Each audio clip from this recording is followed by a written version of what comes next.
how we begin the discussion. Okay, so Rabbi Yochanan. So just a little note: Rabbi Yochanan is not Rabbi Yochanan ben Zakkai, who saved the students of Yavnen, saved the Academy of Yavnen, the Sanhedrin, the destruction of the Second Temple. This Rabbi Yochanan is the key figure in the development of the school of the Jerusalem Talmud. And he lived at the same time as Rav and Shmuel, so in the 3rd and perhaps early 4th century of the Common Era.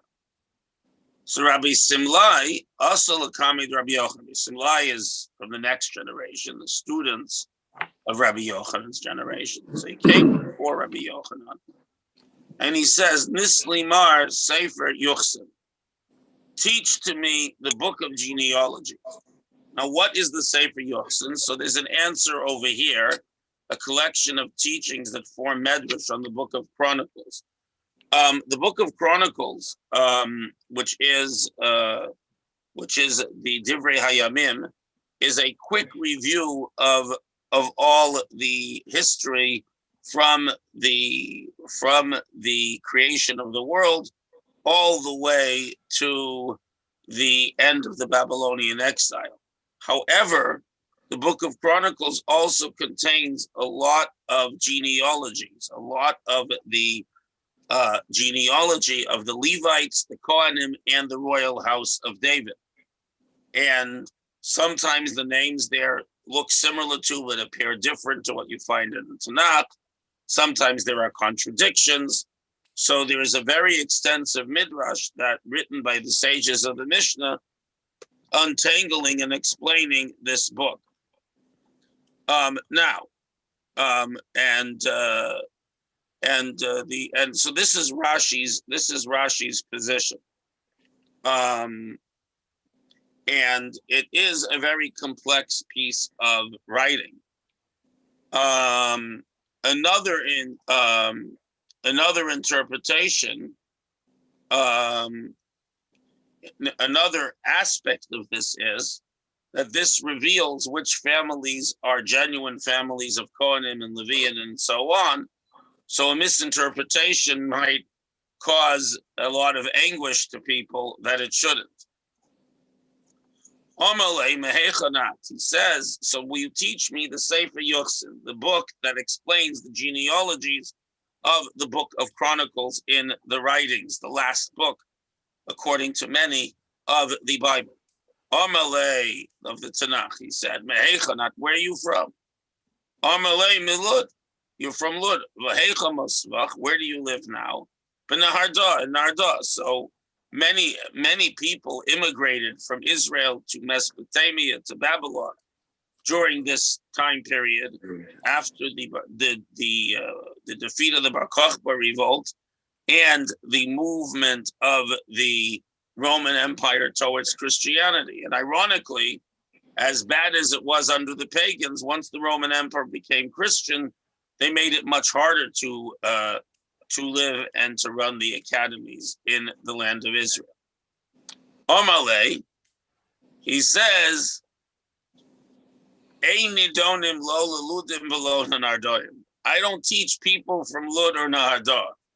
And you're from Lud, and you live in Nahardah. So he pressured him until he agreed to teach it to him. So why is Rabbi Yochanan want to not teach people from Lud and Nahardah?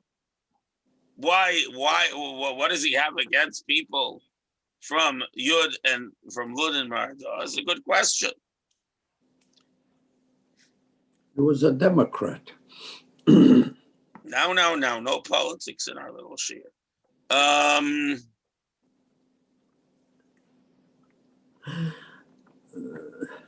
So it's an interesting question. So one of the reasons is that Lud and Nahardah at the time, later Nahardah, Shmuel came to Nahardah, became a great center of Jewish learning. At the time, Lud and Nahardah had very poor Jewish learning. And therefore he felt that if he's from Ludan Nardo, he never got a good education. But he nudged him, and he agreed because he demonstrated to him that he was well educated. Amalei, so Rabbi Saboy said, this is funny.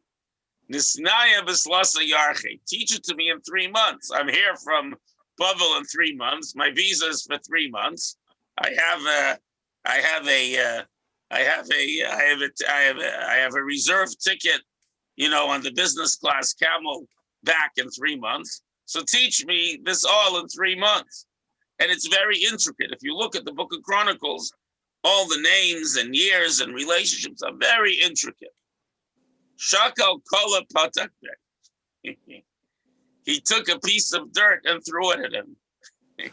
He said, come on, who you kidding? Amalei says, Umar Baruria.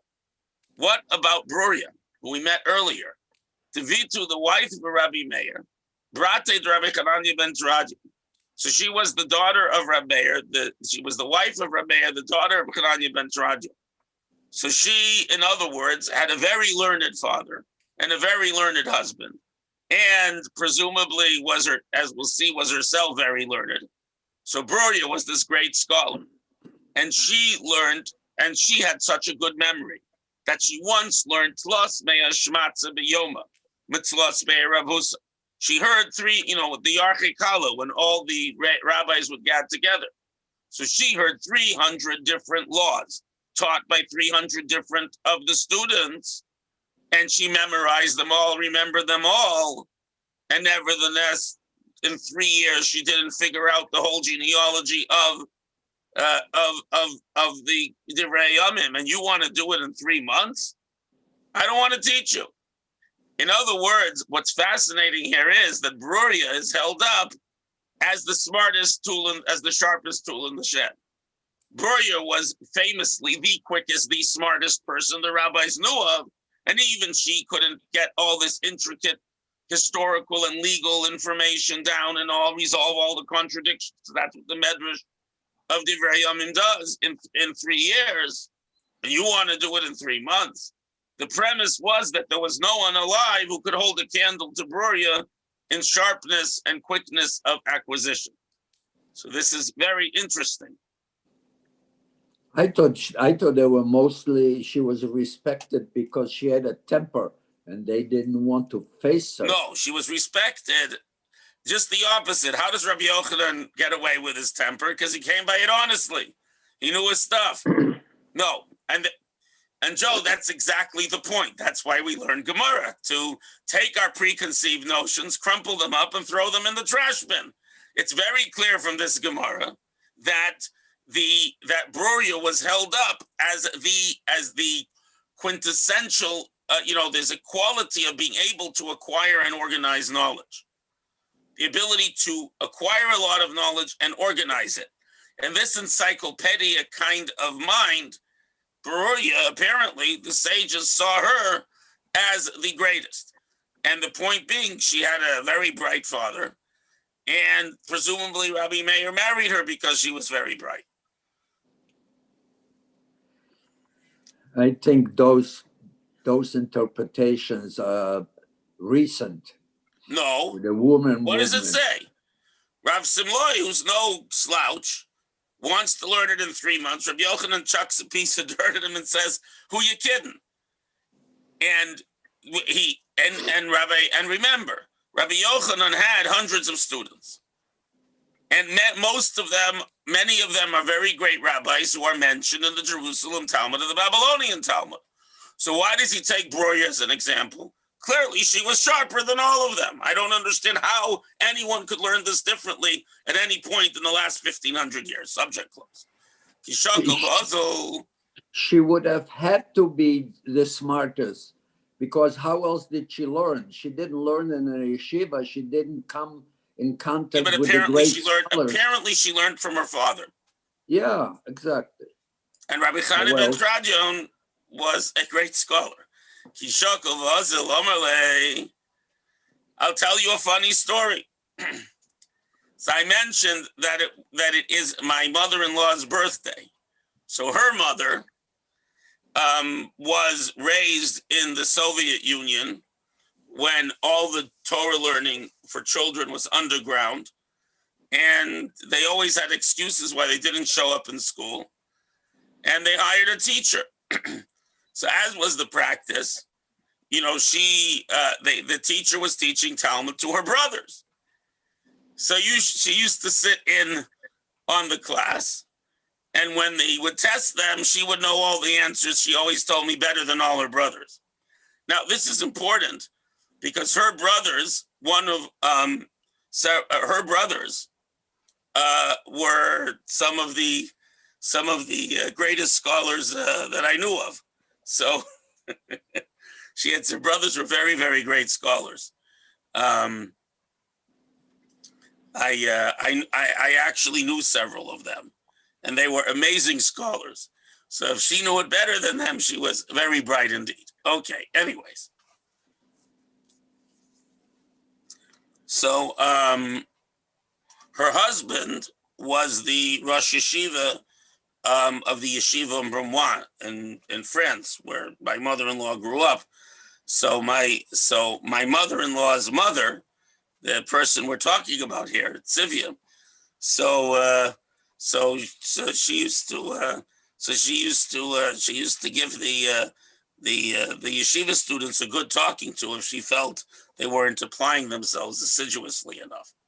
Anyways, so Rabbi Saloi was taking leave to go. He said to Rabbi Yochanan, even so, if you don't want to teach me this complicated Sefer Yuchsin, let me ask you a question. And then we go into halacha thing. We're not learning halacha, so we move on. Okay. Lishmo v'shelo lishmo. Now we are going to learn a little bit now about what the Pesach sacrifice was like in Israel before the destruction of the Second Temple, because there were literally millions of Jews in Israel, in Babylon, in Egypt, and many of them came up for the Pesach sacrifice. Here's like a little glimpse of what it was like. It's pretty pretty amazing.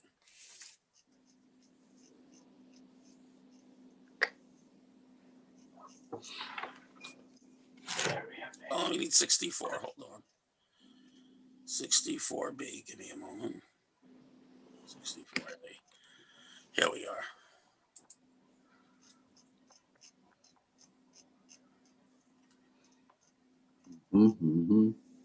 Still getting there. Okay, the Mishnah says, HaPesach nishkat b'shalosh kitot. Many people, hundreds of thousands, would stream to Jerusalem, and they would come and camp in Jerusalem, around Jerusalem, as it says, V'shachatu oto kol kahal adat Yisrael. All the congregation of Israel. There's kahal, congregation, adat, convocation, Yisrael of Israel. So it has to be three groups. So even when they started the Second Temple, it only had a few hundred people. They still divided it into three groups. When the first group went in, Nismal Azara, the courtyard would be full, packed with people and their sheep. They would close the gates, and they would blow the shofar and the trumpets. They would blow a long blast, a trua that you're familiar with, a broken blast, and then another long blast. The Kohanim would be standing in line. So you had tens of thousands to do in each group. So they had to work very quickly. So the Kohanim stood shoulder to shoulder, and in their hands were golden censers, golden bowls, uvaziche zav, and silver bowls. And one row was all of silver, and the second was all of gold. They weren't mixed, and they didn't have a bottom. They were cone-shaped, so no one should put them down, lest the blood be congealed, because the way you slaughtered the Pesach and you threw the blood against the altar. Here is a interesting quote that was used later in Yerushalayim Shel Zahav. Kula Zahav. So the Israelite would slaughter the sacrifice because the Kohen doesn't have to. And the Kohen received the blood, handed to another priest standing next to him, and his friend to his friend, so no one moved. And each one was going like this. It says later in the Talmud, they had to train themselves because each was making, let me show myself. I'll show you what's going on here. So each was making a, come on, there we are. So each was making a motion like this. You handed back the empty one and passed up the other one. And there's a letter from a Jew from Alexandria in Egypt who wrote in Greek that's preserved, who describes that the rows of silver and gold bowls looked like lightning bolts. They moved so quickly, the Kohanim. They did so many thousands of sacrifices every hour that as they passed the bowls of blood from the person with the sacrifice all the way to the altar, it looked like flashes of lightning. They were real athletes. Handing this back, putting one over and handing it back. And the final Kohen next to the altar threw the blood one splash against the base of the altar. That's what it says in the Torah. One bloody mess. Not a mess, a mitzvah. A mitzvah. How could they do thousands and be all kosher? It's impossible. Because that's exactly what the Gemara says. The Kohanim were very, very good. They were very well trained. Look, if you ever seen an elite athlete do something, they can do things consistently you can't do. The Kohanim were all very well trained. He describes how the young Kohanim used to climb ladders during the celebration of the water drawing on Sukkot, carrying incredibly heavy jugs of oil and balance themselves.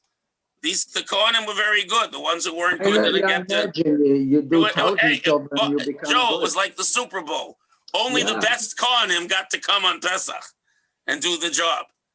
Yes, they had really good shochtim and really good, and it says in the Gemara, almost never was a Pesach invalidated. They were just really good at a level that you cannot conceive. So the group exited upon the completion of the rite, and the second group entered, and so on. Now, all the people standing in the temple courtyard, while the lambs were being slaughtered, they would sing the Hallel. If they finished reciting him before they were slaughtered, they recited it a second time. They recited it a second time, they recited it a third time. So they never recited a third time because the priests were so fast, again, my point, they finished it before it ever became necessary. Rabbi Yehuda says the third group never even reached the opening verse of the fourth chapter of Hallel Ahavti et Hashem, because the people were few, and the slaughtering of all the offerings is completing the recitation of the first three chapters, because the third group was always small because they were so efficient. And the Zara wasn't that big, so it's pretty wild.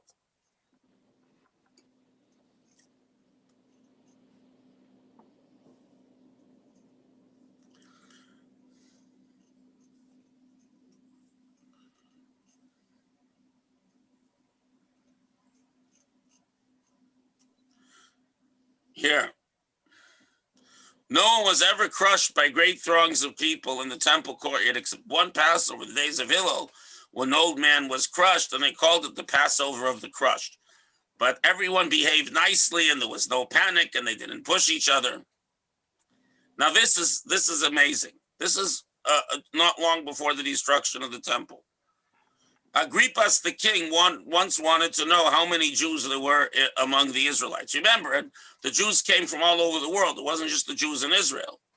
So he said to the Kohen Gadol, look at the Psachim. He took one kidney from each one, and before it was burnt on the altar, and they found 1.2 million kidneys, which meant that there were millions and millions of people coming. Okay, so there were a lot of Jews in the world, and they all showed up. And if you go today to Jerusalem, and you stand on the closed gate to the Temple Mount, on the south side where they have these excavations, there's stairs that go up, but the gate is closed. So those are the stairs that all the people coming to bring their sacrifices would come through. That southern door that you can see today. Let me see very quickly if I can find it. Who partook of the sacrifice? Mark, it's the Pesach sacrifice. It was on your Seder plate, and you ate it as part of the Seder. Everyone ate from it, and everyone ate from it. It was roasted whole, and the Kohanim brought their own because they didn't get part of it. Only certain parts were burned on the altar. These stairs are recent excavation. They just opened it not long ago. No, but they've been visible for a while. There's a lot of things they did there on the bottom. Of it. Yeah, I'm just gonna find. I just want to quickly find a picture. Give me a moment.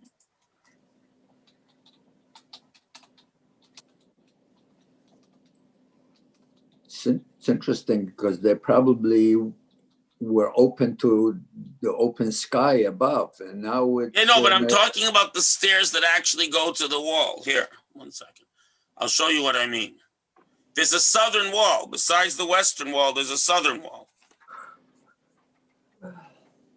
Yes, the southern wall. Exactly.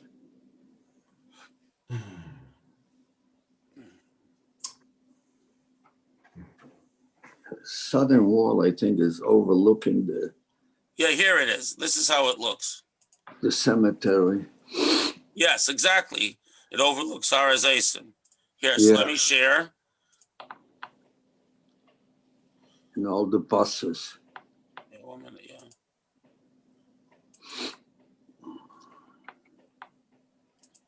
There, share. It looks like this. It's these steps. You can see it when you go today to Yerushalayim. Here's another shot of them.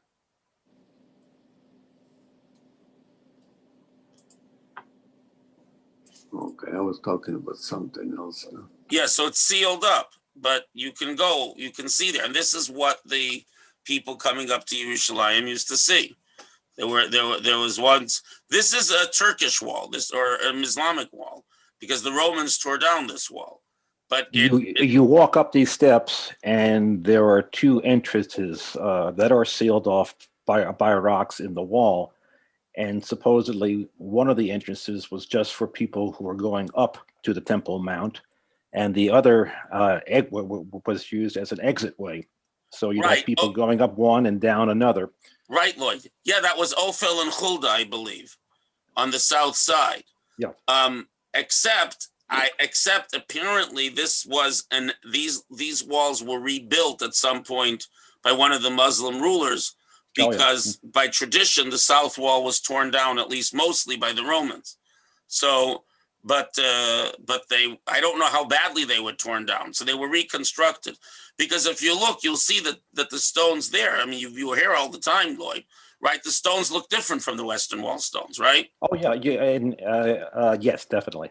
Although you can see the outline of the entranceway. It's not in this picture, but there are 2 kind of semicircular entranceways that are sealed up, but you can make out. It's to the left of this picture here. So I remember last time I was there. Here, maybe this is a better picture if I make it bigger. I'm going to make it bigger. Is this it, Lloyd? Can you see them from here? No. You need to get very close to it. Okay. So we'll have to find a picture for next time. But at any rate, that's the way people came in, because they came in through what's called the Ezrat Nashim, the women's courtyard, and then onto the and yes, apparently the steps are from that time period. Yes. Again, yes. I don't live in Yerushalayim, but the time of, that's what the people we were with explained, that some of the steps are the actual same steps that the Ole Regel would walk up to bring the Korban Pesach and so on. The whole animal was used with Korban Pesach, except for the kidneys and the fat and the tail that went on the altar. The whole animal was eaten by the group at the Seder. And the Ottoman Empire built certain things, but certain elements, as we explained, belonged to the Second Temple, to Herod's temple. And they've recently found remnants of the original Second Temple also. Some of the foundations under the the tunnels that go under the wall. Apparently, they've dated them to the beginning of the Second Temple. And there's also a bunch of First Temple stuff that they found. So you know that the Waqf, the Arab people in charge of the Temple Mount, built some huge underground mosques and took thousands of years worth of archaeology and dumped it in outside Jerusalem.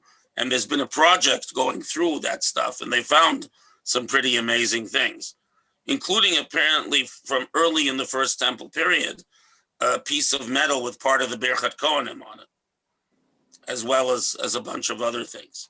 It's a big project, sifting all that stuff. There's a huge project. It's going to take many, many years to go through. But at any rate, before the destruction of the temple, apparently millions of Jews from all over the world, Bavel, remember there was a huge community in Egypt, in what's today Libya. Italy had a huge community. Babylonia had a huge community. Arabia had very large communities. Syria and Asia Minor, Syria and Turkey today, and many. There were a lot of Jews in the world before the destruction of the Second Temple. At the time of the destruction of the Second Temple, I mean, just today there are 7 billion people in the world, and about, if you're lucky, 15 million, 16 million Jews. In the time of the destruction of the temple, there were approximately just about a billion people in the world. Because under the Roman and Han empires, both Europe and China, their population shrunk tremendously during the Dark Ages. But there were probably a billion people in the world. Of those billion people, 100 million lived in the Roman Empire. Of those 100 million, 10 million were Jews. So now that the world is 7 times bigger population, maybe more, there's still only 15 million Jews. But at one point, Jews were 10% of the Roman Empire, which is basically the whole Arab world and the whole European world. So it's... Well, that's why they estimated we should have been 250 million now. Okay, well, you know what that means, Joe? It means that each of us needs to do the work of 250 people. Yeah. We have to do more, that's all. We have to work harder. I know where they are. We are 250 million, but spread all over the genetic world. No, so we got to do our thing, and as it says in Yeshayahu, that I will pick you up one by one and bring you back. Over time, they'll come back. Okay, have a really good day, everyone. And see you all, God willing, you can come for lunch and learn for the Big Idea class tonight, or to join us for Gemara again tomorrow. The Aggadot. What do we do tonight? The Big Idea. I know, but what's the big idea? What's the big idea? So we've had a few things. I haven't. You'll discover when I do it. It's a surprise. Okay. It's a surprise. Yeah, because I've been working on a few things. I haven't decided which one to do yet. Okay, everyone. What? Eine kleine Überraschung. Überraschung? Ja, Überraschung. A small surprise. In Yiddish, by the way, in Yiddish, it's used for shock rather than surprise. Ach so. In Yiddish, Überraschung is a shock. Ah. A tumult rather than so it's the same word but different meanings. Okay, everyone, have a great day. I don't see you, but otherwise, see you soon. Bye. I think Russian comes from Rush.